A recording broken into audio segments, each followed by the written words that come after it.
Laboratories Work Bangladesh.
আপনাদের স্বাগত।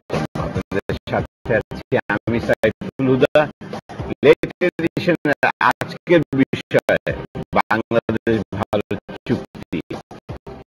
আর এই জন্য আমাদের সঙ্গে স্টুডিওতে আছেন বাংলাদেশ রাষ্ট্রবিজ্ঞান সমিতির সভাপতি প্রফেসর ডক্টর আতাউর রহমান, পাওয়ার সেলের সাবেক মহাপরিচালক বিডি রহমতুল্লাহ এবং সিপিডির অতিরিক্ত গবেষণা পরিচালক ডক্টর খন্দকার গোলাম মোয়াজ্জেম। আপনাদের স্বাগত আমাদের স্টুডিওতে। জনাব বিডি রহমতুল্লাহ, আপনার থেকে শুরু করি। সবচেয়ে বড় যে আমরা চুক্তির মধ্যে দেখলাম বেশ 22টা প্রোটোকল এবং অন্যান্য সাইন হয়েছে এই ভারতের প্রধানমন্ত্রী মোদী এসেছিলেন এর মধ্যে। সবচেয়ে ইম্পর্টেন্ট চুক্তিটা আমরা দেখলাম যে পাওয়ার সেক্টরে 8টা স্টেশন বোধহয় ওরা সেট আপ করবে আমাদের এখানে। বেশ বড় একটা ইয়ে। এই পুরো ইয়েতে আমাদের কি লাভ হবে? আদৌ লাভ না ক্ষতি কতটুকু ঠেকাবো সেটাই হচ্ছে প্রশ্নটা। আচ্ছা, এখানে কি মেমোরেন্ডাম অফ আন্ডারস্ট্যান্ডিং হচ্ছে পিডিবির সঙ্গে ভারতীয় কারো? ওটা কি 22টা চুক্তির আওতা না 22টা চুক্তির বাইরে? বাইরে, এটা বাইরে। হ্যাঁ, তার মানে প্রশ্নটা হচ্ছে যে এটা ফার্স্ট থিং হচ্ছে এই ধরনের চুক্তি, এই পাওয়ার সেক্টরের চুক্তিতে কিন্তু এই 22টার মধ্যে না, 22টার মধ্যে আলাদা প্রোটোকল নাই। না, এটা হয়েছে, কিন্তু এটা সুস্পষ্ট যে ওরা করবে, মানে করার জন্য এটা করা হয়েছে। ফার্স্ট থিং হচ্ছে যে 1996-এ গতবার যখন এই আওয়ামী লীগ সরকার ক্ষমতা ছিলেন, তখন আমি ডিজি হিসেবে ছিলাম। তখন একটা আমাদের প্রধান শর্ত ছিল পাওয়ার সেক্টর পলিসিতে আইপিপি, এটাকে আইপিপি বলা হয়, ইন্ডিপেন্ডেন্ট পাওয়ার প্রডিউসার্স। যে ফার্স্ট কন্ডিশনটা ছিল, কারণ এর আগে পাওয়ার স্টেশনে অনেক করাপশন হওয়ার ফলে যে বাংলাদেশে কোনোদিন পাওয়ার স্টেশন আনসলিসিটেড টেন্ডার হবে না। অর্থাৎ এই ধরনের যেটা ডাইরেক্ট কাউকে দেওয়া হয় সেটা করা হবে না। কিন্তু এইবার তো আইনগত ভাবে প্রোটেকশন দিয়ে দেওয়া বিশেষ আইন বলা হয়েছে, এটা তো সম্পূর্ণভাবে অস্পষ্ট।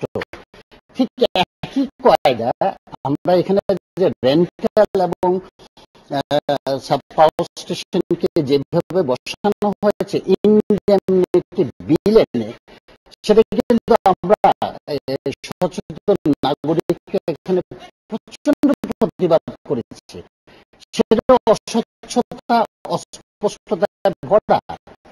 এখানে আপনি যে টেন্ডারটা দিলেন, মানে সরি যে কাজটা দিবেন তাদেরকে, তার এই কোশ্চেনটা আমাদের প্রথম আসে যে বাংলাদেশে এই ধরনের সাবস্টেশন বা পাওয়ার স্টেশন বানানোর জন্য দক্ষ অনেক মানে স্পন্সর বা ইনভেস্টর আছে এবং অনেক দক্ষ প্রকৌশলী আছে। এটা কোনো রকেট টেকনোলজি না, কনভেনশনাল পাওয়ার স্টেশন, একটা এলপিজি গ্যাস ভিত্তিক আর একটা হচ্ছে কোল বেস, এবং দুটি আমাদের এক্সপার্ট প্রকৌশলী আছে এবং ইনভেস্টরও যথেষ্ট থাকা আছে।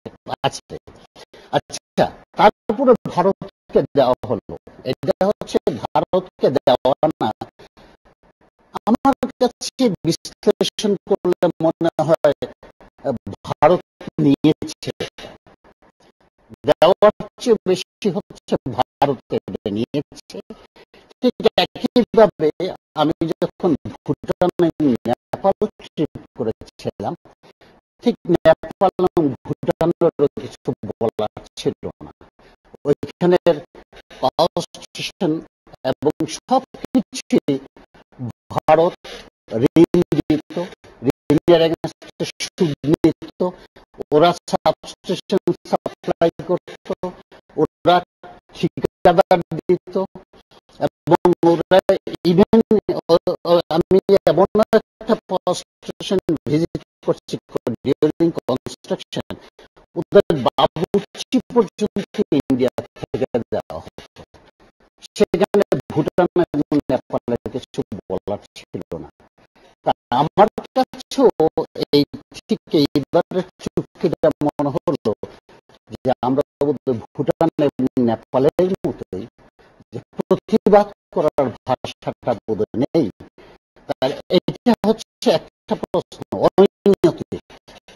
অনৈতিক মানে আপনি এইভাবে এত বড় মানে একটা 20 আর একটা 24,000 কোটি, 20,000 আর 24,000 কোটি টাকার দুইটা পাওয়ার স্টেশন সম্পূর্ণভাবে এইভাবে দেখে দিয়ে দিলেন। এখানে প্রশ্ন হচ্ছে যে আমি কোন রেটে বিদ্যুৎ কে নির্ধারণ করবে? মেইন হচ্ছে নির্ধারণ হয়নি না, তাহলে কে করবে? এটা কিন্তু আমরা রামপালের ব্যাপারে দেখেছি এবং ইন্ডিয়ান যে রেগুলেটরি কমিশন, ওই রামপালের একটা নির্ধারণ করবে ইন্ডিয়ান স্টেট রেগুলেটরি কমিশন। কেন? ইন্টারন্যাশনাল কন্ট্রাক্ট হচ্ছে দুইটা দেশের যদি আন্ত এরকম বিদ্যুৎ হয়, তাহলে দুই দেশের রেগুলেটরি কমিশন বসবে, তারা দর নির্ধারণ করবে, এবং যারা ভোক্তা যেমন বাংলাদেশ ভোক্তার এখানে রেগুলেটরি কমিশন এটা পাবলিক হিয়ারিংস নেবে। এটাই হচ্ছে ইন্টারন্যাশনাল কনভেনশনের ল। এখানে কিন্তু আইন ভাঙ্গা হচ্ছে। তাহলে প্রশ্ন হচ্ছে ট্যারিফ নির্ধারণ করবে, এটা তো হইতে পারে না। ট্যারিফ নির্ধারণের পলিসিটা ক্লিয়ার করতে হবে যে এটা ইন্টারন্যাশনাল রেগুলেশন অনুযায়ী ট্যারিফটা নির্ধারণ করা হবে। তাহলে ভারতের হাতে তাকে যখন রেখে দিলাম, তাহলে ভারত দরকার নির্ধারণ করবে আমার সাবস্টেশনের স্ট্যান্ডার্ড এফিসিয়েন্সি কত হবে। ইম্পর্টেন্ট, কারণ এখানে অনেক কিছু, কতটুকু কয়লা জ্বালাবো, এবং এতে যে পরিবেশ দূষণের যে ব্যাপারটা আছে, জীববৈচিত্র্য ধ্বংসের ব্যাপারটা আছে। আর বাংলাদেশ হচ্ছে নদীমাতৃক পানিবাহিত দেশ, এখানে কয়লা কিন্তু সাংঘাতিক ঝুঁকিপূর্ণ। এবং আমার জানা মতে ইন্ডিয়ার এই দুটা সহ আরো দুটা কোম্পানি, চারটা কোম্পানি অনেক দেশ, ভারতে অনেক কটা পাওয়ার স্টেশন বন্ধ হয়ে গেছে জ্বালানি সংকটের জন্য। এবং জ্বালানি সংকটের জন্য ওই পাওয়ার স্টেশন গুলো কি বাংলাদেশে আসবে কিনা, কারণ এখানে সুস্পষ্টভাবে কোনো কোনো মিডিয়ায় প্রশ্ন তুলেছে, কারণ ওই পাওয়ার স্টেশন গুলো যদি এখানে আসে, আমরা তো এখানে এমন কোন চুক্তি দেখিনি যে পাওয়ার স্টেশন স্ট্যান্ডার্ড এই হতে হবে, যেটা আমরা টেন্ডার করলে করতাম, যে পাওয়ার স্টেশনে এই স্পেসিফিকেশন, তার আউটপুট এত, তার ইলেকট্রিক্যাল এফিসিয়েন্সি এত, বা টেম্পারেচার রাইজ এত, বা ক্রিটিক্যাল এই টেকনোলজি ইত্যাদি অনেক কিছু বলা, কার্বন এমিশন এত, গ্রিন কিনা, হ্যাঁ, গ্রিন হাউস গ্যাস এমিশনের পরিমাণ কত, কিছু বলা হবে কিনা এটা তো বোঝা যাচ্ছে না। কারণ দুজন ইনভেস্টর বাংলাদেশে আসলেন, ওনাদেরকে দেখতে অনেকটা জামায়াতের মতো যে আপনারা আপনার কাছে আবার আসবো। ডক্টর মুয়াজ্জেম, আমরা দেখলাম যে বাণিজ্য চুক্তির মধ্যে তেমন কোনো খুব একটা ইম্পর্টেন্ট কিছু ছিল না, নবায়ন ছাড়া। বাট এই $2 বিলিয়ন যে ঋণটা, এইটা কি আমাদের ইকোনমিক কোনো বেনিফিট আসবে? কারণ most of the will go into transit and infrastructure, আমাদের ইকোনমিতে কোনো ইফেক্ট, মানে পজিটিভ ইফেক্ট থাকবে কিনা? বাণিজ্য চুক্তি যেটি হয়েছে সেটি আসলে শুধু নবায়ন না, কিছু নতুন কিছু সংশোধন আনা হয়েছে। যেমন সবচেয়ে গুরুত্বপূর্ণ হচ্ছে 8 নম্বর ধারায়, যেখানে এর আগে বাংলাদেশ এবং ভারত উভয়ের ভিতরে তার পণ্য পরিবহনের সুযোগ পেত, এখন সেই জায়গাটিকে সংশোধন করে তৃতীয় দেশে তাদের পণ্য পরিবহনের সুযোগটি রাখা হয়েছে। এর ফলে বাংলাদেশ থেকে পণ্য ভারতের ভূখণ্ড ব্যবহার করে নেপাল বা ভুটানে, অথবা বাংলাদেশের ভূখণ্ড ব্যবহার করে ভারতীয় পণ্য মিয়ানমারে তথ্যভাবে এটি সম্ভব, এই জায়গাটি রাখা আছে। কিন্তু এক্ষেত্রে যেটা হয়তো পরবর্তীতে প্রয়োজন হবে যে কোন ধরনের মাসুল ধার্য করা হবে এই ভূমি ব্যবহার করার জন্য, যে রোড চার্জ গুলো হবে সেইগুলো কি দাঁড়াবে। আবার একই সাথে যেহেতু এর মাধ্যমে বাংলাদেশের ভূখণ্ড ব্যবহার করে ভারতীয় পণ্য পরিবহনের সুযোগ পাচ্ছে, যারা কিনা আগে প্রায় 1600 কিলোমিটার চিকেন নেক দিয়ে যেতে হতো, সেটা এখন 400 কিলোমিটারের কম দূরত্বে যাবে। কিছু সুবিধার বিষয় আছে, সেই সুবিধার বিষয়গুলো কতটুকু এই চার্জের ভিতরে বা সুবিধার ভিতরে শেয়ার করা হবে, সেই বিষয়গুলো পরিষ্কার করবার বিষয় রয়েছে এখানে। এর বাইরে যে জিনিসটি আপনি বললেন যে $2 বিলিয়ন যে ঋণ চুক্তি, সেটি আসলে এর আগে যে $1 বিলিয়ন ঋণ চুক্তি ছিল, তারই ধারাবাহিকতায় এই নতুন ঋণটির ব্যাপারে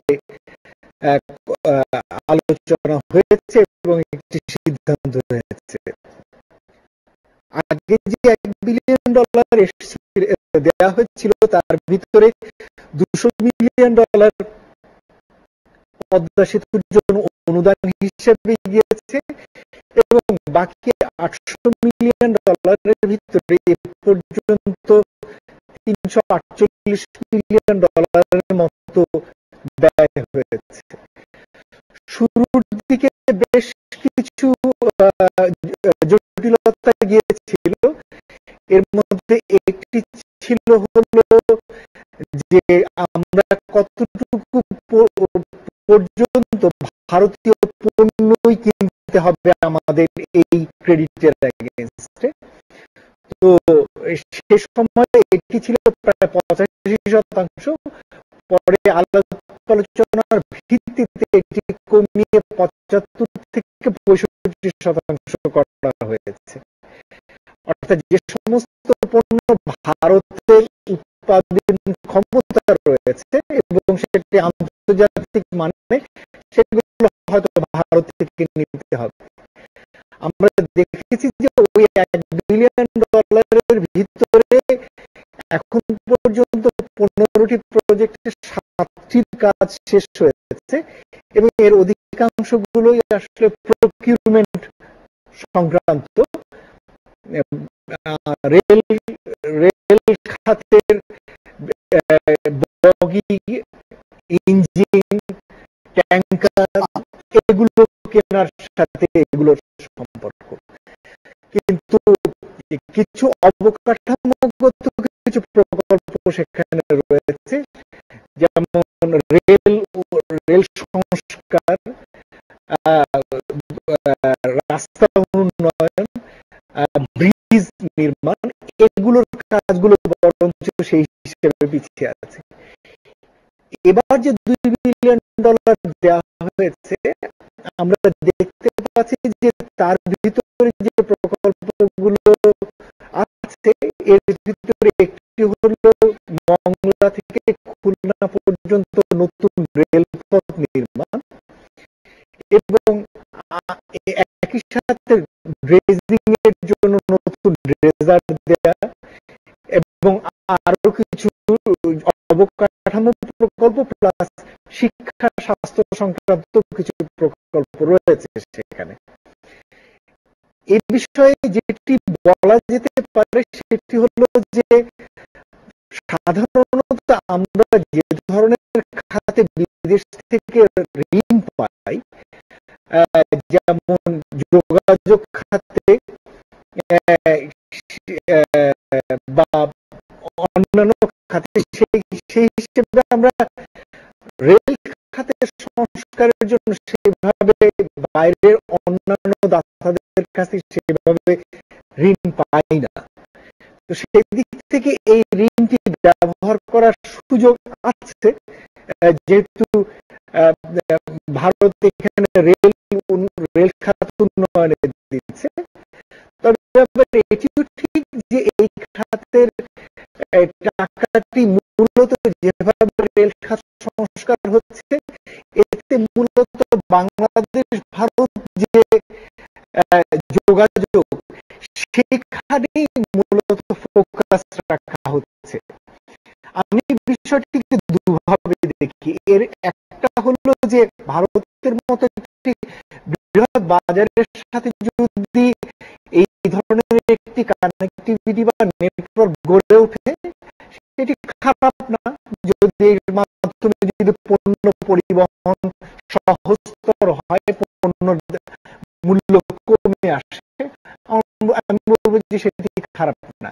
কিন্তু আবার একই সাথে এটিও মনে রাখা দরকার যে এই কাঠামোটি কিন্তু একটি এশীয় ট্রান্সন্যাশনাল রেলওয়ের নেটওয়ার্কের একটি অংশ।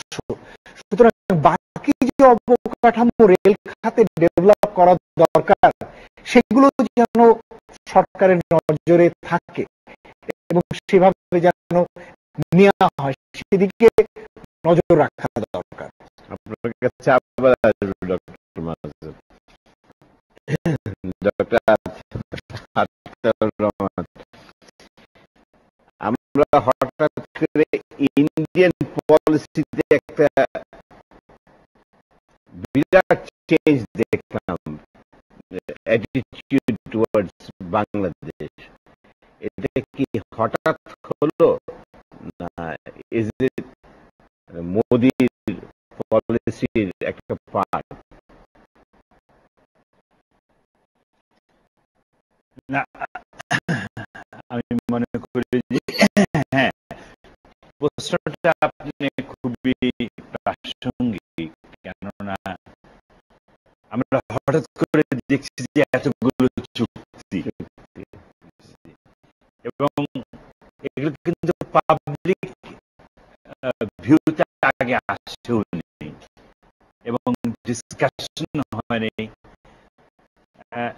বাট হঠাৎ করে এতগুলো চুক্তি এবং চুক্তির বিশদ বিবরণও আমরা জানি না। এর কারণ যদি আমি মনে করি, একটা হচ্ছে যে দেখেন,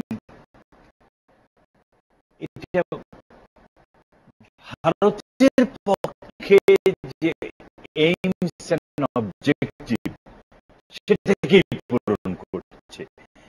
যেমন ভারতের দুটো আমি দেখছি, একটা হচ্ছে যে আমরা বলি heightened focus on improving diplomacy with neighboring states.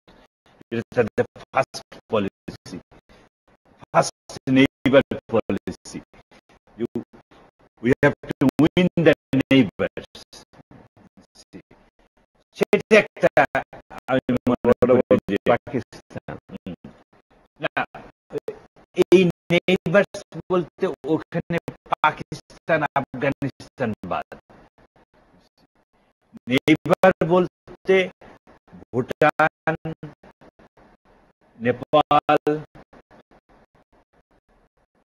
Bangladesh,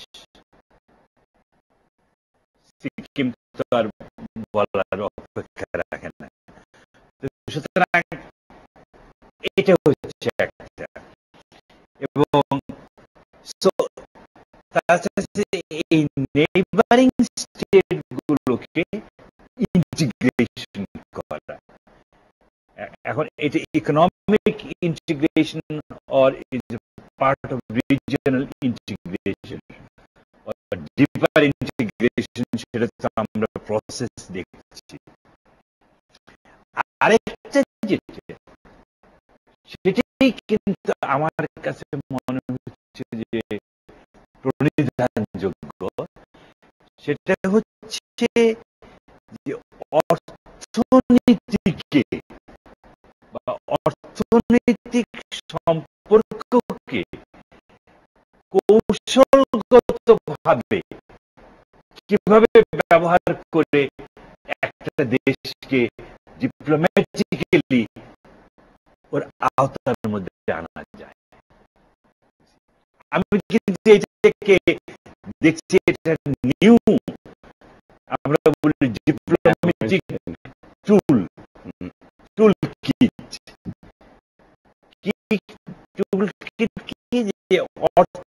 কূটনৈতিক সম্পর্ককে এমন ভাবে সম্পৃক্ত করা, এমন ভাবে ইন্টিগ্রেট করা যাতে করে আপনি বেরোতে না পারেন। You are more integrated.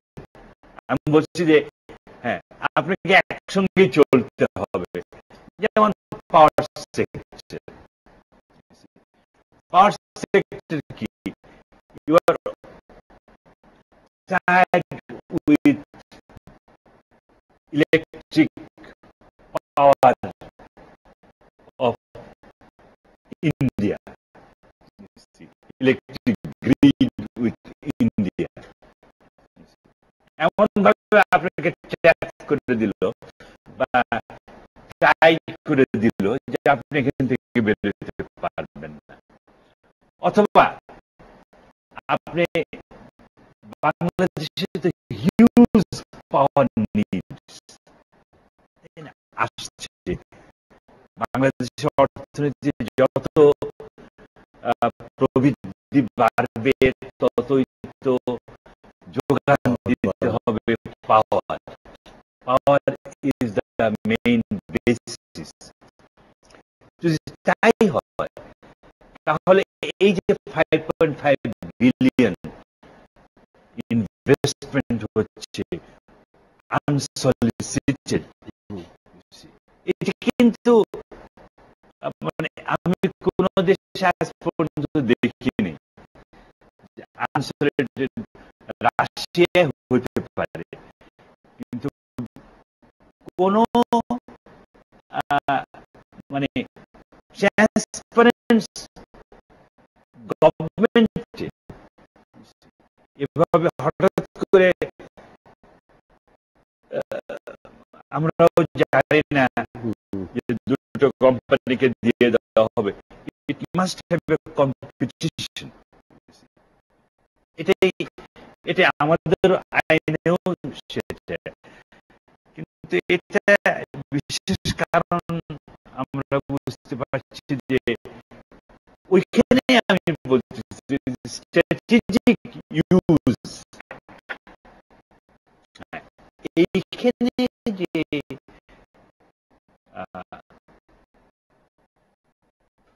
Prime minister Narendra মোদীর যে লিডারশিপ, তার নেতৃত্ব এবং ইনফ্লুয়েন্স বা প্রভাবকে বিস্তার করার একটা যে আমরা দেখছি ক্যারিশমা, উনি এটাকে হাত বাড়িয়েছে যে এটা ফাইনালি কোথায় যাবে আমি জানি না। কারণ আমি জাস্ট একটা কথা বলতে চাচ্ছি যে আমেরিকাও কিন্তু এরকম করে। আমেরিকা ইন্ডিয়ার সঙ্গে 28টা চুক্তি করছে, স্ট্র্যাটেজিক পার্টনারশিপ বলে, কৌশলগত পার্টনারশিপ, এবং সেটা কিন্তু নিউক্লিয়ার ডিল, ডিফেন্স থেকে আরম্ভ করে সিকিউরিটি, কমার্স, সব কিছু। এবং আপনি দেখছেন যে এবার নিউক্লিয়ার ডিল ওবামা নিজে করলো, টেকনোলজি, ডিফেন্স, সব কিছুই কিন্তু এর মধ্যে কাভার করছে। কিন্তু অত্যন্ত আশ্চর্যের বিষয়, আজ পর্যন্ত একটাও কিন্তু ঠিক মতো হয়নি। মনমোহন সিং এর 10 বছরে কিন্তু হয়নি। আপনার কাছে আবার আসবে ডক্টর, ছোট্ট বিরতি নিয়ে আসি। আরএফএল থ্রেড পাইপ টেলিভিশনে এই পর্যায়ে নিচ্ছে একটি বিরতি। আশা করি আমাদের সঙ্গেই থাকবেন।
দেখছেন সিটিভি রাতের আয়োজন আর থ্রেড পাইপ লেট এডিশন।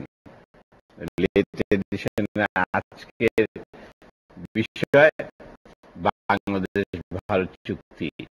সঙ্গে আছেন professor doctor Ataur Rahman, BD Rahmatullah এবং ডক্টর খন্দকার গোলাম মোয়াজ্জেম। বিডি রহমতুল্লাহ, আমরা কিছুদিন আগে, বছর খানিক হবে, আরো বেশি হবে, আমরা দেখলাম যে ভেড়ামারা যে পাওয়ার স্টেশন ট্রিপের ফলে আমাদের পুরো দেশেই পাওয়ার গ্রিড ফেল করেছিল এবং ওটা সারতে অনেক সময় লাগছে, বুঝতে অনেক সময় লাগছে আমাদের ইঞ্জিনিয়ারদেরকে। অনেকেই তখন ব্লেম করেছিলেন যে ইন্ডিয়ার ওই বর্ডারের ওই পারে যে পাওয়ার ফেলিটা প্রথমে ট্রিপ করার পরে ভেড়ামারা ট্রিপ করেছিল এবং এটা নেটওয়ার্কের কারণেই এই প্রবলেমটা হয়েছে। সেটা যাই হোক, কিন্তু আমরা কি আমাদের এই ধরনের ইন্ডিয়ান যে পাওয়ার নেটওয়ার্কটা হচ্ছে এখন আস্তে আস্তে, এটাতে আমরা কতটুকু সিকিউর? খুবই ইনসিকিউর একটা পজিশন আসতেছে। আপনি ভেড়ামারার প্রসঙ্গ দিয়ে আমি বলতে চাচ্ছি, এই যে ভেড়ামারা গ্রিড যখন এই যে ভারতের সঙ্গে যখন এক্সটেনশন হয়, ওখানে কিন্তু একটা আমাদের যে প্রোটেকশন সিস্টেম, সেটা একটা ব্রেকার বলে, এয়ার সার্কিট ব্রেকার, সেই ব্রেকারটা কিন্তু ভারত থেকে সাপ্লাই হয়েছিল। যে কোশ্চেনটা আসে যে ফলটা যদি ভারতে ডেভেলপ করে, যেহেতু এটা গভর্নমেন্ট বলে নাই, আমাদের নিজস্ব স্টাডিতে মনে হয়েছে যে এটা ভারত সোর্সটা ছিল ভারতের পাওয়ার থেকে এটা জেনারেট করছে, জেনারেট করে ওটা ট্রিপ করার পরে এটা সেকেন্ড শক করছে কিন্তু বাংলাদেশে ভেড়ামারাতে। ভেড়ামারা ব্রেকার কিন্তু ট্রিপ করেনি, যে পারপাসে ব্রেকার দেওয়া হয় সেটাই ট্রিপ করলে কিন্তু ফল্ট সার্কিটটা ঢুকতে পারে না বাংলাদেশে, মানে বাংলাদেশের এই পার্টে। কিন্তু এটা ফেল করছে, অর্থাৎ ইকুইপমেন্ট ফেইলিউর বলে একটা টার্ম আছে, কিন্তু দুর্ভাগ্যজনক ওই ইকুইপমেন্টটা ছিল ভারতের সাপ্লাই, ওই ব্রেকারটা, এবং ওইটা যেহেতু ফেল করছে, ফল্ট যখন বেরিয়ে যায় তখন কিন্তু তারা মাল্টিপল ট্রিপল আকার সাইজ ধারণ করে। এটা হচ্ছে ইলেকট্রিক্যাল ইঞ্জিনিয়ারিং এর, ইলেকট্রিসিটি কারেন্টের নিয়ম। সাংঘাতিক ভাবে বাংলাদেশকে এটা স্ট্রাইক করছে এবং এত বেশি কারেন্ট এটা হ্রাস করছে যে এখানে প্রায় ড্যামেজ হয়ে গেছে, যে জন্য আপনি বলতে মানে অটোমেটিক্যালি বলছেন যে এটা ইঞ্জিনিয়াররা বের করতে পারে। আসলে এই এই জিনিসটাকে এটা হাইট করার জন্যই এটা নিয়ে বেশি কেউ নাড়াচাড়া করেনি, যে এটা ভারতের ফল্ট এবং এই ব্রেকারটাও ভারতের, অর্থাৎ মালামালের ব্যাপারটা আমি এখানে স্পেসিফিক্যালি বলছি। তাহলে একই কোশ্চেন আসতেছে, আমরা যেটা এখনো আশঙ্কিত যে রামপাল পাওয়ার স্টেশনে যে টেন্ডার স্পেসিফিকেশন বেরিয়েছে, যেটা আমরা প্রচন্ডভাবে রামপাল কিন্তু বাংলাদেশকে ধ্বংস করবে, সেখানে একটা টেন্ডারে অদ্ভুত কথা লেখা হয়েছে যে সবচেয়ে মানে কম মানসম্পন্ন কয়লা দিয়ে যেন পাওয়ার স্টেশনটা চলে। তার মানে হচ্ছে সবচেয়ে কম মানসম্পন্ন কয়লা কিন্তু ভারতে, এবং ভারত তার কয়লা ভারতে চালাতে পারছে না বলে আমাদের সন্দেহ যে হোল রামপালের যে প্যাকেজটা এটা ভারত থেকেই আসবে। তাহলে সেখানে সবচেয়ে বেড কোয়ালিটি কয়লা ভারত থেকে আসবে, ভারতের পাওয়ার স্টেশন বসবে। তাহলে আমাদের কিন্তু পাওয়ার স্টেশনের হোল ট্রান্সমিশনের সিস্টেমের স্ট্যান্ডার্ড একেবারে নিচে নেমে যাবে। তাহলে আজকে যে কোশ্চেনটা আসছে এখানে হোল ব্রিজ আমরা ভারতের সঙ্গে যে যোগ করছি, এখানে কিন্তু আমাকে বলতে বলছি একটা কারণ যে ভারত কিন্তু পাওয়ার স্টার কান্ট্রি, তার ডিমান্ড হচ্ছে 2 লক্ষ মেগাওয়াট, সে উৎপাদন করছে 1,50,000। 50,000 তার ঘাটতি, 75% শর্টফল। 50,000 ঘাটতি থাকা সত্ত্বেও আমাদের দেশে দিচ্ছে কেন? আর দিচ্ছে যেটা, সেটা যে কন্ট্রাক্ট করছে সে অনুযায়ী কিন্তু দিচ্ছে না। এখানে 100, এখানে 100, ওখানে 200, এখানে 300। এই যে চারিদিকের একটা নেটওয়ার্ক হচ্ছে, কারণ এটা আপনি বোধহয় জানেন যে ভারত যে কয়লা ভিত্তিক পাওয়ার স্টেশন করছে তার বিরুদ্ধে কিন্তু ইন্টারন্যাশনাল এবং ন্যাশনালি আন্দোলন হচ্ছে। কয়লা দিয়ে পাওয়ার স্টেশনের উৎপাদন করা যাবে না, বিশ্বব্যাপী একটা আন্দোলন হচ্ছে। ভারতকে তার 51% হচ্ছে কয়লা বেসড পাওয়ার স্টেশন, এবং ভারতকে কয়লা ফুড করতেই হবে। যদি করতে হয় তাকে এখন দরকার হচ্ছে হাইড্রো পাওয়ার, এবং হাইড্রো পাওয়ার হচ্ছে বার্মা, নেপাল এবং ভুটান সহ তার এখন পটেনশিয়াল হচ্ছে যদি পুরোটা এক্সপ্লোর করে 1,50,000। ভারত, নেপাল এবং মিয়ানমার, ভুটান, নেপাল এবং ইন্ডিয়া। সুতরাং ভারতকে এই পাওয়ারটা নিতে হবে। আমার কাছে মনে হচ্ছে ভারতের এই, তাহলে যদি নিতে হয় তাহলে ট্রান্সমিশন লাইন তার দরকার। নেপাল থেকে যাবে বাংলাদেশ, যেমন আজকে যে আগরতলা ঢাকা যেভাবে যে 1200 কিলোমিটার বাদ দিয়ে 400, উনি যেটা বললেন 400 কিলোমিটার শর্টকাট করে ক্যালকাটা টু আগরতলা। ঠিক আছে, শর্টকাট ছাড়া কিন্তু পাওয়ার নেওয়া যাবে না। সিরিয়াস ভোল্টেজ লাইন লস হবে, ভোল্টেজ ড্রপ হবে। সুতরাং এই নেটওয়ার্কটা দরকার, যেটা ভারত বাংলাদেশের প্রত্যেকটা বর্ডার দিয়ে ভারতের বিভিন্ন স্টেটে ঢুকেছে, এবং তার জন্যই আজকে এই 100-200 দিয়ে এটা বলা হচ্ছে যে বাংলাদেশকে আমি বিদ্যুৎ দেব, ভবিষ্যতে যেটা ভারতে বিদ্যুৎ দেবে এই হাইড্রো ওয়াটারটা।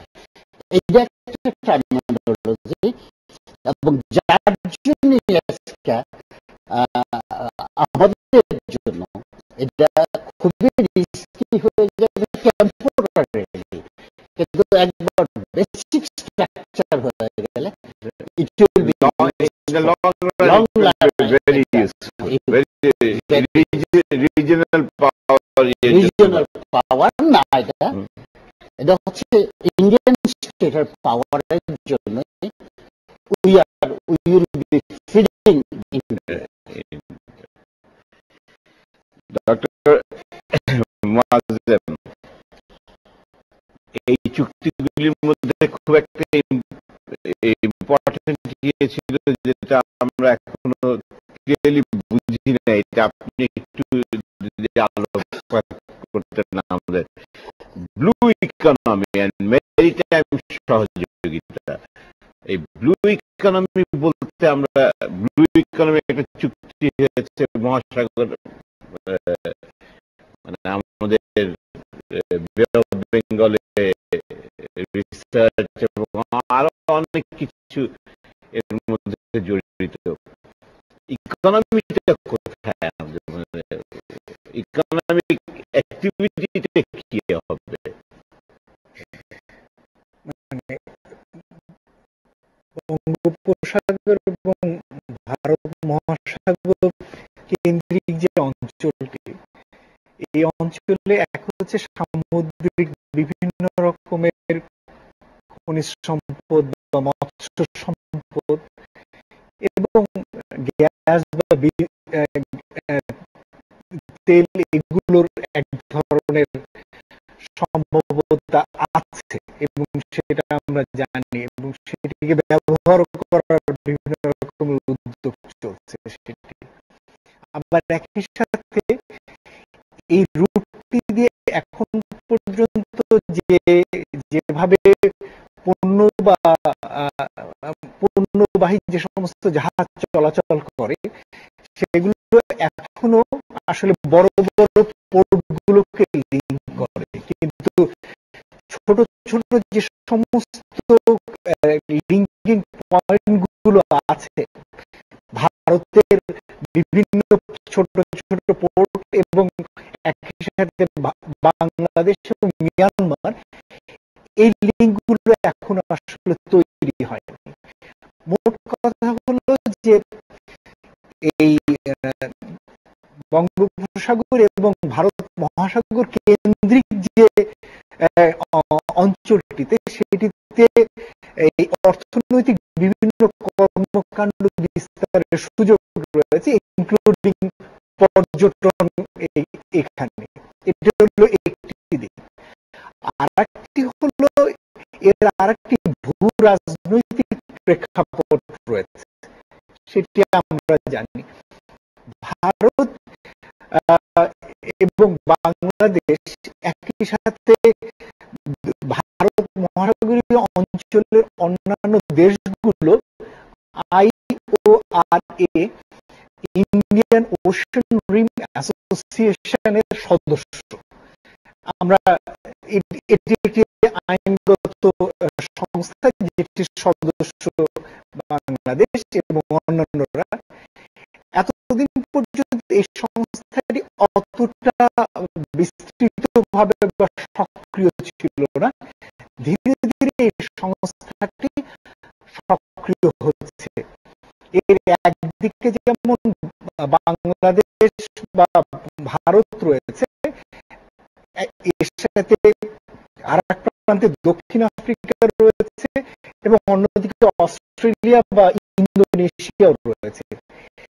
এই দেশগুলো একই সাথে এই সংস্থাটিকে এখন কার্যকর বা শক্তিশালী ভাবে দেখতে চাচ্ছে, যেখানে সমুদ্র পথ ভিত্তিক বাণিজ্য চলাচলের একটি নেটওয়ার্ক গড়ে তোলা, সেই লক্ষ্যে এখন কাজ করছে। আবার একই সময়ে আবার চীন চেষ্টা করছে একটি সিল্ক ডেভেলপ করতে, যেটি একই সাথে একটি রোড হবে এবং একটি বেল্ট হবে। তো বেল্টটি হচ্ছে স্থলভাগ দিয়ে চীন থেকে শুরু করে ইউরোপ পর্যন্ত সেটি রয়েছে। আর একটি হচ্ছে সাউদার্ন একটা সিল্ক রুট হবে, যেটি সমুদ্র পথ দিয়ে, যেটি পূর্বে ভারতে চীন থেকে আরো দেশগুলোতে এই সমুদ্র পথ ব্যবহার করে ভারত মহাসাগর পার হয়ে সিল্ক যেত। এই জায়গাটির ক্ষেত্রে চীন বাংলাদেশ সহ ভারত এবং অন্য দেশকে চায় যে তারা যেন এই নেটওয়ার্কের অংশ হয়। এই জায়গাটিতে একটি নতুন ভাবে চীন এবং ভারত উভয় তাদের মতো করে এই জায়গায় নতুন এক ধরনের কূটনীতি ডেভেলপ করছে।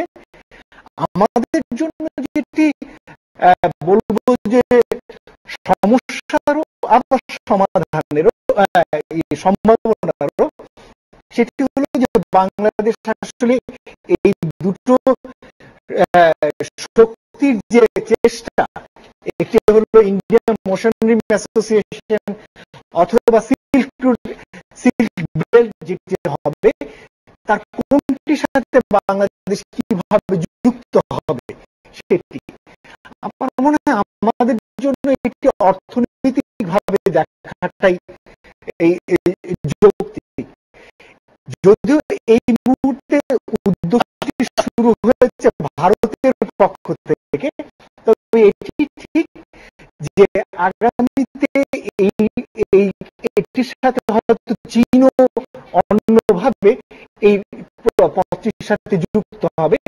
সেক্ষেত্রে বাংলাদেশ এক ধরনের সুবিধাজনক অবস্থায় যেতে পারে এই ব্লু ইকোনমি বা এই ভারত মহাসাগর অঞ্চলের যে ট্রেড বা ট্যুরিজম বা অন্যান্য গ্যাস বা অন্যান্য সম্পদের যে সম্ভাব্যতা বা মৎস্য সম্পদের সম্ভাব্যতা আছে, সেগুলোর ক্ষেত্রে এক ধরনের সুযোগ আগামীতে রয়েছে। ডক্টর আতাউর রহমান, উনি চীন ভারতের নতুন কূটনীতিক ডেভেলপমেন্ট বলছিলেন। ভারত মোদি আমাদের এখানে আসার আগে চীন ঘুরে এসেছেন এবং ওইখানে অনেকগুলি ডেভেলপমেন্ট আমাদের রিজিনাল পার্সপেক্টিভে how much that will affect us. এখানে আপনাকে আমরা দেখছি দুটো জিনিস। একটা হচ্ছে দেখেন, মানে এই সময়টা এত বেশি important for Asia Pacific region, কেননা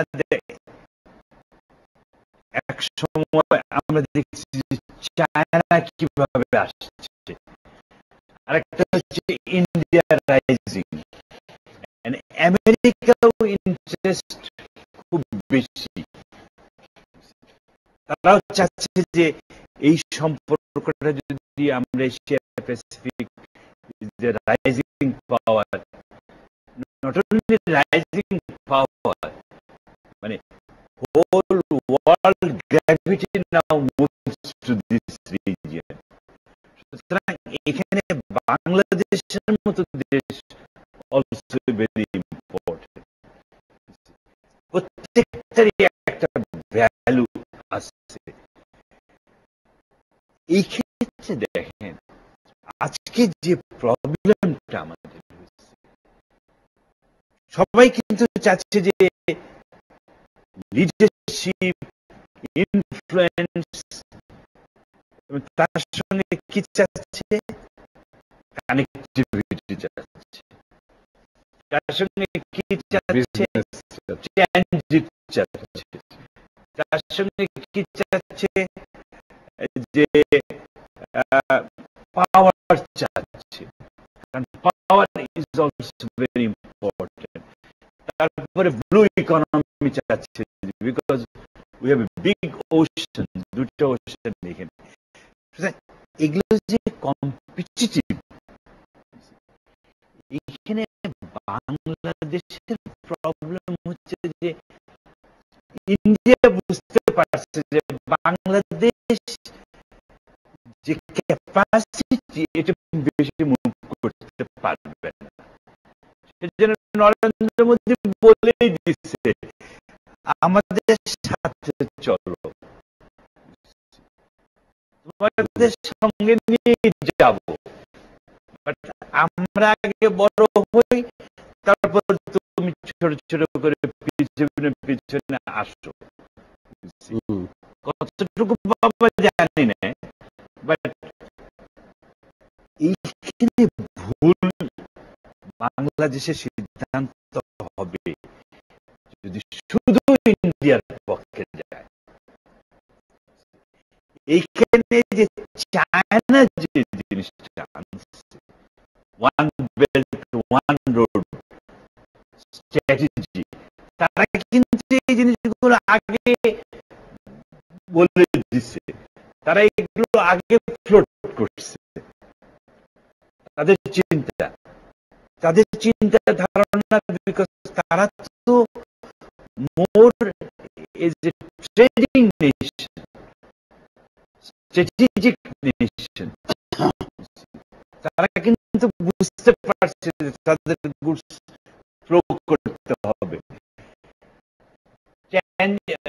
ইনফ্রাস্ট্রাকচারের কথা কে বলছে বেশি? চায়না। আমাদের এই অঞ্চলে তো ইনফ্রাস্ট্রাকচার নাই। কানেক্টিভিটির কথা কে বলছে বেশি? চায়না। আমেরিকা ওটাকে বড় করে তারা ওই যে ইন্দো প্যাসিফিক করিডোর বলতেছে। আমেরিকা হচ্ছে এটাকে মানে তাদের হলো যে এখানে বেশি মাতবরি করা, প্রাধান্য বিস্তার করা, কিন্তু চায়না চাচ্ছে যে এটা ডিপ ইন্টিগ্রেশন যাতে হয়, আমরা গভীরভাবে এই দেশগুলোকে অর্থনৈতিক ভাবে যদি করি। এটা কিন্তু চায়না প্রথম করছে, এবং এই চায়নাকে ডিনাই করার জন্য এখন America and India, they have a new strategy. এই যে বাংলাদেশের মতো দেশ, তারপর ওখানে তারা ভাবছে যে এই দেশগুলোকে আমরা কিভাবে আমরা আমাদের বলয়ের মধ্যে নিয়ে আসবো। তো এটা হলো আমি বলছি geopolitics or motivation. So Indian motivation আমরা বুঝি, of course, মানে আপনি তো কিছু লাভ পাবেনই সব কাজেই, হ্যাঁ, আপনি দেরিতে পান বা কম পান, বাট অ্যাজ এ নেশন আপনি কতটুকু ডিজার্ভ করেন সেটাও কিন্তু আমাদের অ্যাসেস করতে হবে। Bangladesh deserves much better than what we are getting now. সেটা হবে যেটা ডক্টর মুয়াজ্জেম যেটা বললেন, আমরা যদি একটা if we can maintain a balanced relationship with India and China, particularly in this region, কারণ এই দুটোই কিন্তু আমাদের দরকার আছে। দুটোকে যদি প্লে করার মতো ডিপ্লোম্যাটিক স্কিল এবং প্রিপারেশন যদি আমাদের না থাকে, which is called capacity, ওনারা যেমন একটা সিপিডি একটা করছে যে অনেকদিন ধরে বিসিআইএম, এখন দেখবেন যে বিসিআইএম এর কথা নিয়ে বিবিআইএন, মানে ওই ভুটান, আমরা ভুটানের মধ্যে ঢুকে দিচ্ছে। আমরা এখন ভুটান, ইন্ডিয়া তো কলোসাস, ইন্ডিয়া তো সবচেয়ে বড়, বাট ভুটান, নেপাল এগুলো নিয়ে আমাদের, আমরা তো চাচ্ছিলাম চায়নার সঙ্গে সম্পর্ক করতে। বাংলাদেশ, চায়না, ইন্ডিয়া, এই মিয়ানমার, যেগুলো potential forces, those will shape, এবং আমেরিকা চাচ্ছে যে এদের সঙ্গে সম্পর্ক করতে। কিন্তু বাংলাদেশের তো রিলেশন উইথ ইন্ডিয়া যত ওয়ার্ম রিলেশন আছে, চায়নার সাথে তো Bangladesh doesn't enjoy that warm relationship now. What do you mean by warm? You see, এখানে হলো asymmetric benefits, সবাই চায় যে আমি বেশি বেনিফিট হব। এই যে অসম, এই অসমতাকে দূর করা। এখন ইন্ডিয়ার সঙ্গে যদি আপনারা বলেন যে India will make us equal, we are ready to deal with India, but are we equal? সেখানে চায়নার সঙ্গেও আমরা ইকুয়াল না, বাট দেন আমার কথা হচ্ছে যে আপনাকে যখনই you place some two major powers, you can get more equality. ওইটা আমি বলতে চাচ্ছি। আপনার সাথে আরো আলাপ করবো, একটা ছোট্ট বিরতি নিয়ে আসছি। আর একটা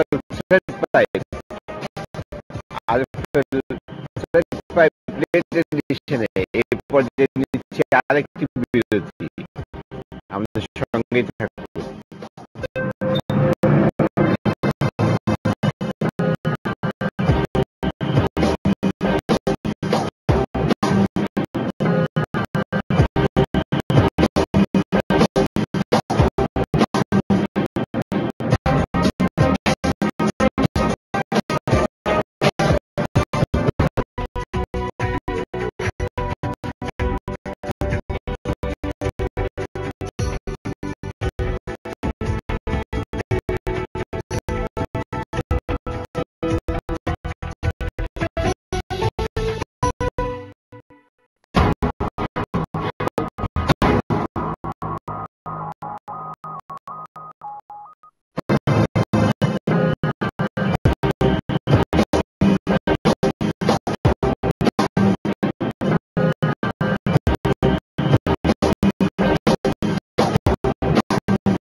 দেখছেন রাতের আয়োজন লেট এডিশন। আজকের বিষয় বাংলাদেশ ভারত চুক্তি। সঙ্গে আছেন professor doctor Ataur Rahman, BG Rahmatullah এবং ডক্টর খন্দকার গোলাম মোয়াজ্জেম। জনাব রহমতুল্লাহ, আমাদের আমরা বাংলাদেশকে এখনো বলা যায় পাওয়ার হাংরি কান্ট্রি। আমাদের অনেক পাওয়ার দরকার, যা প্রডিউস করি তার এখনো দক্ষিণাঞ্চলে শুনেছি আমরা, এখনো রিপোর্ট করতে পারিনি যে লোডশেডিং হচ্ছে। আমাদের এই পাওয়ার যদি আমরা ভারতের সাথে একসাথে না নেই, তাহলে আমাদের কি করণীয় আছে? এই সুযোগটা যদি আমরা না নেই, কারণ হাইড্রো ইলেকট্রিসিটি কিন্তু ভুটান, নেপাল থেকে আসবে, এছাড়া আমাদের কাছাকাছি কোথাও আসার সুযোগ আর নাই বোধ হয়। না, এখন সারা বিশ্বে কিন্তু পাওয়ারের চেহারাটা পরিবর্তন ঘটতেছে। একটা হচ্ছে যে এইবার দেখলেন ভারতে বোধহয় টেম্পারেচার 48 পর্যন্ত উঠেছে, এবং মানুষ, আমরা যতটুকু খবর পেয়েছি 2,500 লোক শুধু এই তাপ দাপ তাপ দাপে মারা গেছে। এটা কিন্তু সারা বিশ্বে আজকে খরা, বন্যা ইত্যাদি হচ্ছে, এবং এটার জন্য প্রধান যে দায়ী করা হচ্ছে সেটা হচ্ছে জ্বালানি, বাজে জ্বালানি, সেটা হচ্ছে মেইন হচ্ছে কয়লা। সাংঘাতিক কার্বন এমিশন, অ্যাসিড রেইন, সমস্ত কিছু, এবং আমাদের ভূমিটা নষ্ট করার জন্য কয়লা will be the first criminal জ্বালানি ইন দিস কান্ট্রি।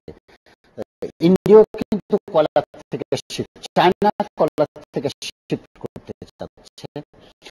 তারা আন্ডারগ্রাউন্ড কোল গ্যাসিফিকেশন করবে, যেটা মাটির নিচে গ্যাসে রূপান্তর হবে, এবং গ্যাসও যদি ফসিল ফুয়েল, গ্যাসে কিন্তু আবার এইসব গ্রিন হাউস গ্যাসটা অনেক কম এমিশন হয়।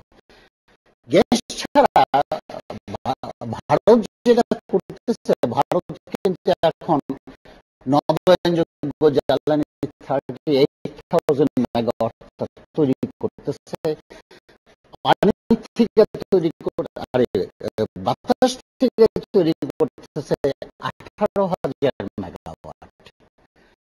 এই একই বাতাস, আমি ভারতে ট্যুর করেছি, একই বাতাস বাংলাদেশেও প্রচুর, বাংলাদেশে প্রচুর সূর্যের আলো, বাংলাদেশে বায়োমাস মানে ময়লা, বর্জ্য, সব ধরনের বর্জ্য প্রচুর। আমি ইউনিভার্সিটিতে থিসিস করে দেখেছি যে আমাদের এই পটেনশিয়াল, যে সব আপনি সব ফসিল ফুয়েল বাদে, এই পটেনশিয়াল হচ্ছে 40,000 মেগাওয়াট। কিন্তু একটা শর্ত, আপনি নদীর পানির স্রোত যদি ঠিক করেন, run of the river concept, Bharat যেহেতু এই অঞ্চলে চীনের পরে, এই অঞ্চলে চীনের পরে রিনিউয়েবল এনার্জিতে কিন্তু এক্সপার্ট, সে তার দেশে প্রচুর। আমি সবচেয়ে খুশি হতাম, বা এখনো জোরে বলবো, যে আমরা ভারতকে বাঁচানোর জন্য, কারণ বায়ু দূষণকে যে এমন একটা জিনিস যেটা আমার দেশে বর্ডার দিয়ে আটকে তার কাটার দ্বারা তো আটকাবেই না। কাজে বায়ু দূষণ এখানে হলে বা ভারত হলে এটা কিন্তু প্রভাব হবে, প্রভাবিত হবেই। কাজে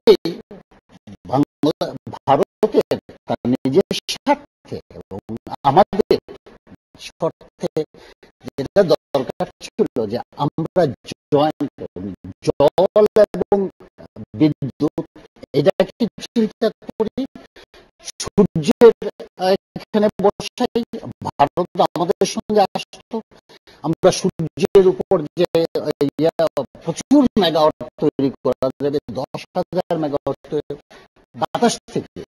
আজকে কয়লাতে কেন গেলে, কয়লাতে করতে গেলে দুটা জিনিস, একটা তো অবৈধ চুক্তি, সেটা তো আমাদের একটা আপত্তি থাকবে, এটা ইন্টারন্যাশনাল টেন্ডার হতে পারতো। আর একটা হচ্ছে কয়লা দিয়ে এই বিদ্যুৎ উৎপাদন আর বাড়ানো যাবে না।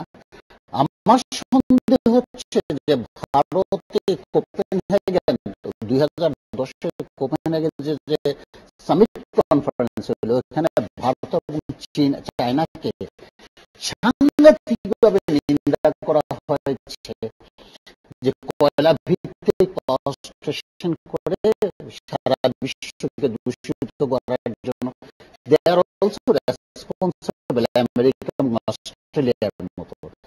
সুতরাং যে স্টপ ইট, এই কথা কিন্তু ভারত এবং চীন এখন তার শিফট করতেছে, রিনিউয়েবল যাচ্ছে। আমাদেরকে সে রিনিউয়েবল না গিয়ে এখানে কেন কয়লা দিচ্ছে? কাজে আমাদের ইমিডিয়েটলি সুইচ করতে হবে এবং বাঁচতে হলে আমরা এখন রেট অনেক কমে গেছে, মানে প্রাইস অনেক কমে গেছে। সূর্য, বায়ু, বর্জ্য এবং যদি সূর্য ঠিক করে তাহলে Bangladesh can produce minimum 40,000 megawatt within next 5 years, এবং এটাই আমাদের যেতেই হবে। ভারত সেই পথে যাচ্ছে, কিন্তু আমাদেরকে কুপথে চালিত করে, এটাই আমার দুঃখ। ডক্টর মুয়াজ্জেম,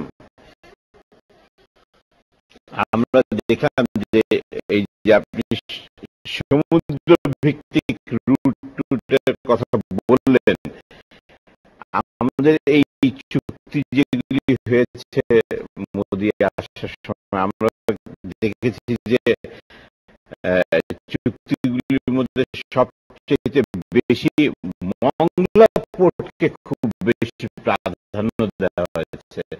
মংলা পোর্টের ব্যবসা, মংলা পোর্টের উন্নয়ন, এগুলি অনেকগুলি চুক্তিতে আছে। মানে এই ইম্পর্টেন্সটা মংলা এবং সুন্দরবন এলাকায় কেন দেওয়া হচ্ছে? এমনকি ভেড়ামারা স্টেশন, ভেড়ামারাতে ইকোনমিক জোন করার, ভারতের সেপারেট জোন ভেড়ামারাতে করা হচ্ছে। এই বেসটা এই জায়গায় চলে আসতেছে কেন? মানে এক্সেস খুব কাছাকাছি, এই জন্য। প্রথমত হলো যে যে ধরনের চুক্তিগুলো হয়েছে সেটা সবই আসলে ভারতের সাথে ব্যবসা বাণিজ্যকে কেন্দ্র করে বিনিয়োগকে উৎসাহিত করা, এবং তারই অংশ হিসেবেই একটি বিশেষ অর্থনৈতিক অঞ্চল মংলা এলাকাতে এবং আর একটি ভেড়ামারাতে অর্থনৈতিক অঞ্চল ভারতীয় বিনিয়োগকে উৎসাহিত করার জন্য দেওয়া হচ্ছে। এখন এই দুটো জায়গায় আবার বিদ্যুতের সাপ্লাই প্রয়োজন হবে। এখন অন্যান্য অঞ্চলে যে ধরনের ট্রান্সমিশন আছে তার থেকে সবচেয়ে নিকটবর্তী অঞ্চলে যদি বিদ্যুৎ উৎপাদন করা যায় তো সেটিকে এখানে সাপ্লাই করাটা ইজি। সেক্ষেত্রে হয়তো রামপাল যেটি আছে সেখান থেকে বিদ্যুৎ আসতে পারবে এখানে, অথবা ভারতের সাথে এখন যে ভেড়ামারাতে যে ট্রান্সমিশন লাইন আছে সেটির মাধ্যমে ওখানে হয়তো বিদ্যুৎ আসতে পারবে। এছাড়াও মংলা বন্দরকে কলকাতা বন্দরের বিকল্প হিসেবে ব্যবহারের সুযোগ রাখা হচ্ছে। আবার একই সাথে এই দুটো জায়গায় যদি দুটো অর্থনৈতিক অঞ্চল হয় তাহলে মংলা বন্দরের নিজস্ব কারণেই এর ব্যবহার উপযোগিতা তৈরি হবে সেটি। ফলে এক ধরনের ভারত কেন্দ্রিক বিনিয়োগ, ব্যবসা এবং বাংলাদেশের সাথে রপ্তানি আমদানি এই ধরনের সুযোগ তৈরি হবে, যেটির জন্য খুলনা অঞ্চল আগামীতে গুরুত্বপূর্ণ হতে পারে। আবার মনে রাখা দরকার শুধু খুলনা অঞ্চলে না, দক্ষিণাঞ্চলের প্রায় পুরো অঞ্চলটি জুড়েই কিন্তু এই মুহূর্তে বাংলাদেশ বিভিন্ন রকমের প্রকল্প বাস্তবায়ন করছে। এর মধ্যে মাতারবাড়ি যে জায়গাটি রয়েছে কক্সবাজারের কাছে, সেখানে জাপান জাপানের অর্থায়নে কয়লা ভিত্তিক বিদ্যুৎ প্রকল্প হচ্ছে এবং সেখানে একটি অর্থনৈতিক অঞ্চল হবে। আবার এর বাইরে শোনা যাচ্ছে যে আনোয়ারাতে চীনের জন্য একটি অর্থনৈতিক অঞ্চল গড়ে দেওয়া হবে, যেটি কর্ণফুলী নদীর তল দিক দিয়ে একটি টানেল তৈরি করে দিয়ে সেখানে যাতায়াতের ব্যবস্থা করা হবে। এছাড়া পায়রার কাছে, পটুয়াখালীর পায়রার কাছে একটি ডিপ সি পোর্টের আলোচনা চলছে। সেটি হলে এইদিকে পণ্য পরিবহনের ক্ষেত্রে সুযোগ তৈরি হবে। আবার সোনাদিয়াতে আরেকটি ডিপ সি পোর্টের আলোচনা রয়েছে। মোট কথা যেটি বলা যেতে পারে সেটি হলো যে দক্ষিণাঞ্চল জুড়ে বিভিন্ন রকমের প্রকল্প চলছে, যেগুলো ব্যবসা বাণিজ্যের সাথে বিভিন্ন দেশের সাথে সরকারের যে এক ধরনের যে লেনদেন, আমি বলবো নেগোসিয়েশন চলছে, তারই অংশ হিসেবে এগুলো চলছে। আমি আমার প্রেক্ষিতটি হচ্ছে এরকম যে এ ধরনের প্রকল্পগুলো সরকার সামগ্রিকভাবে চিন্তা করে এগুচ্ছেন কিনা। যেমন অলরেডি যেটি হচ্ছে যে এই ধরনের প্রকল্পগুলো একসাথে এগুতে গিয়ে কোন কোন প্রকল্প অলরেডি গুরুত্ব হারিয়েছে। যেমন সোনাদিয়াতে ডিপসি পোর্টটি অলরেডি পিছিয়ে গেছে, এখন পায়রাতে ডিপসি পোর্টটি এগিয়ে এসছে। অথচ ফিজিবিলিটি স্টাডি সোনাদিতে অনেক আগে হয়েছিল। আবার মাতার বাড়িতে একটি ছোট ডিপসি পোর্ট হওয়ার জন্য সোনাদিয়াতে এখন স্বাভাবিক কারণে প্রায়োগিকতা কতটুকু আছে সেটি নিয়ে প্রশ্ন আছে। আবার বিসিআইএন ইকোনমিক করিডোরের জন্য চিন্তা করলে হয়তো সোনাদিয়াতে বেটার ছিল পায়রার চেয়ে। ফলে আমার কথা হচ্ছে যে বিভিন্ন রকমের প্রকল্পের যৌক্তিকতা হয়তো রয়েছে এবং আমাদের এই কানেক্টিভিটি যেটি বললাম ব্লু ইকোনমি বা ওশান দিয়ে যে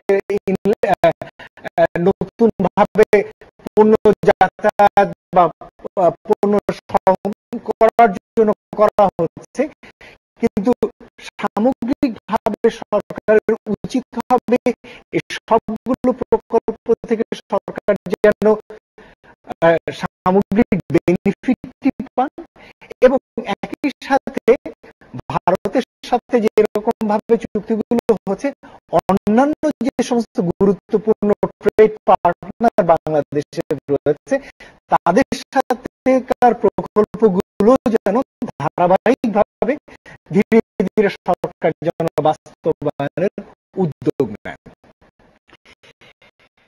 doctor Akhtar sir,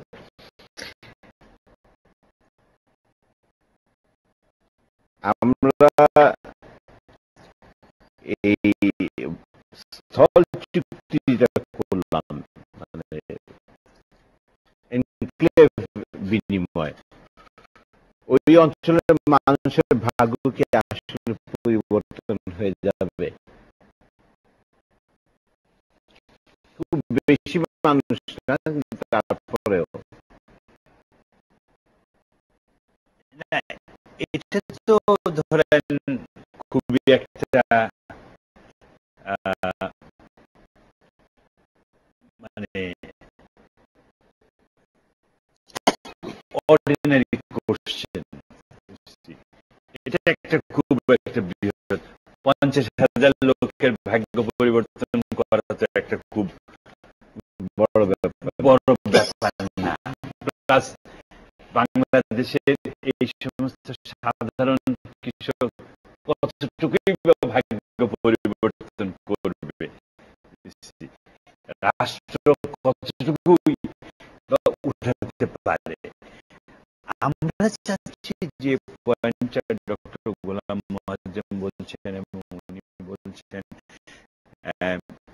doctor mister BD সাহেব বলছেন যে বাংলাদেশের এমন একটা সময়ে আমরা পার করছি যে অপরচুনিটি গুলো আসছে, সুযোগ গুলো আসছে, ভারত থেকে আবার আসছে, চায়না থেকে আসছে, অন্যান্য দেশ থেকে আসছে, জাপান থেকে আসছে।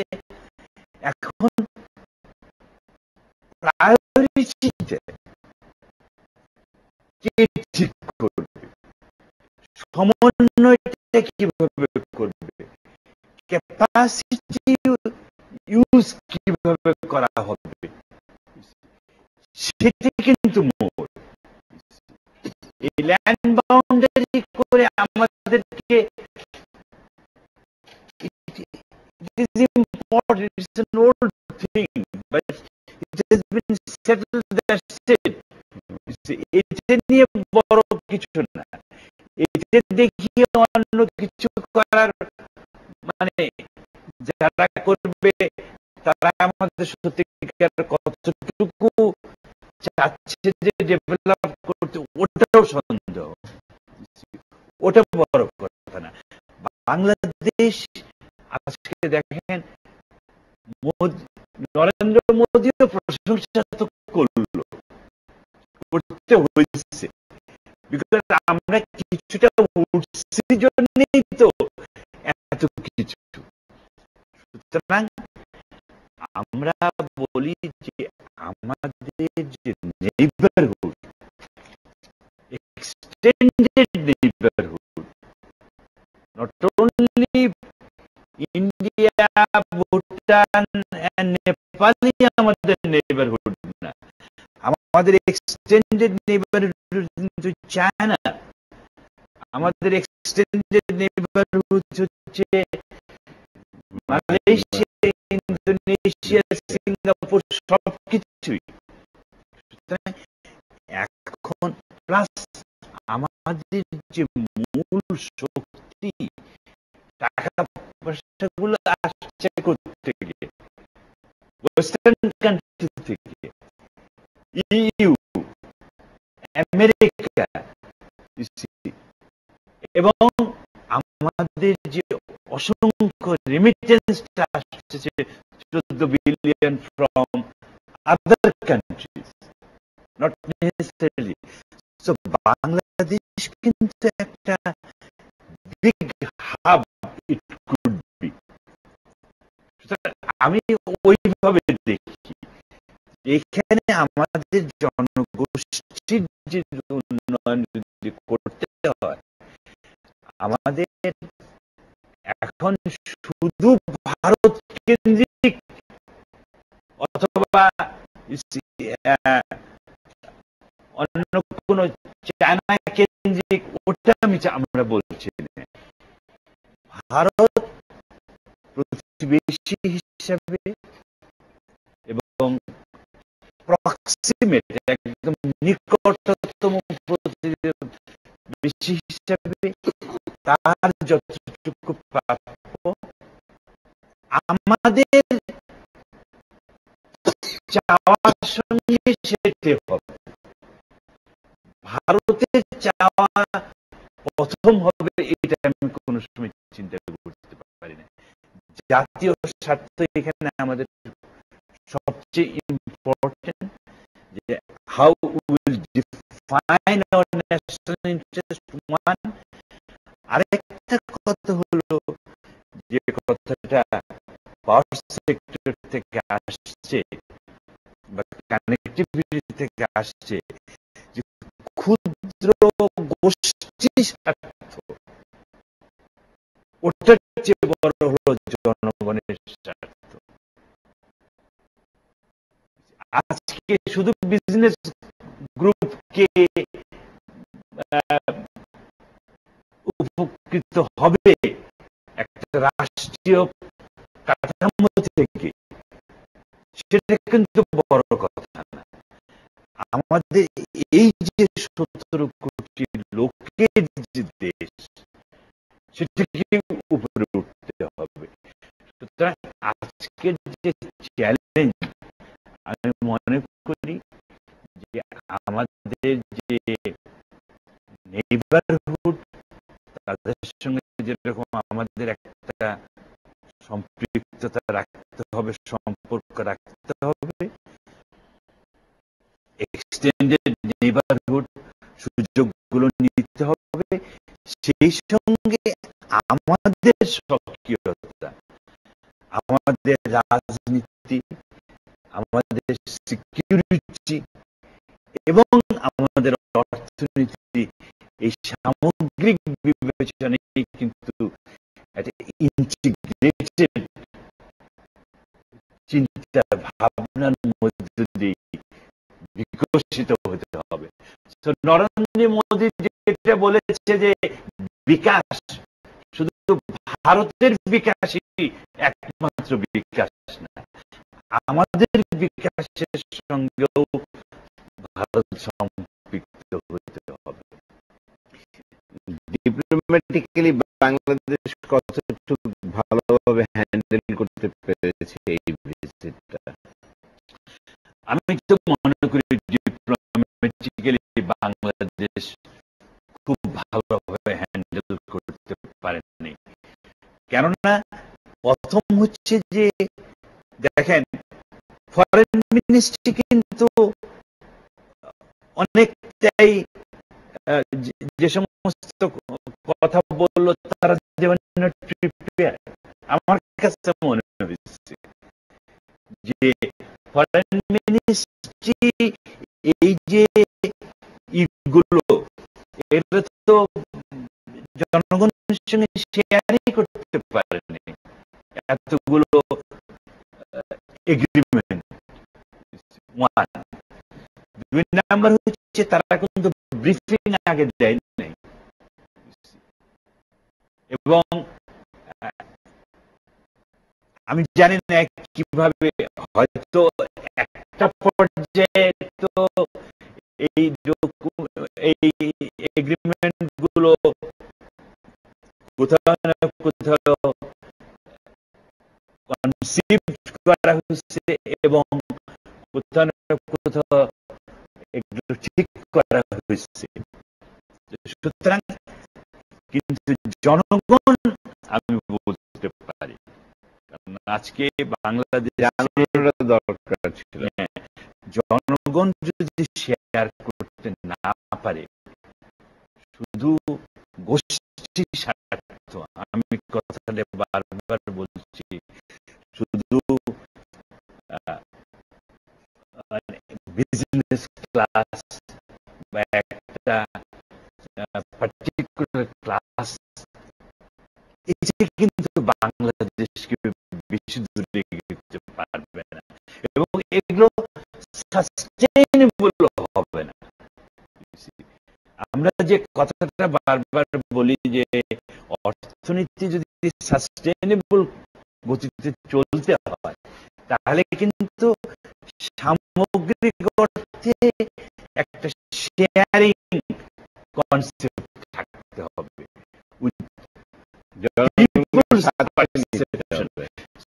পিপলস পারসেপশন যদি পজিটিভ না হয়, সম্পর্ক কখনোই সাস্টেইনেবল লং টার্ম বেসিসে হতে পারবে না।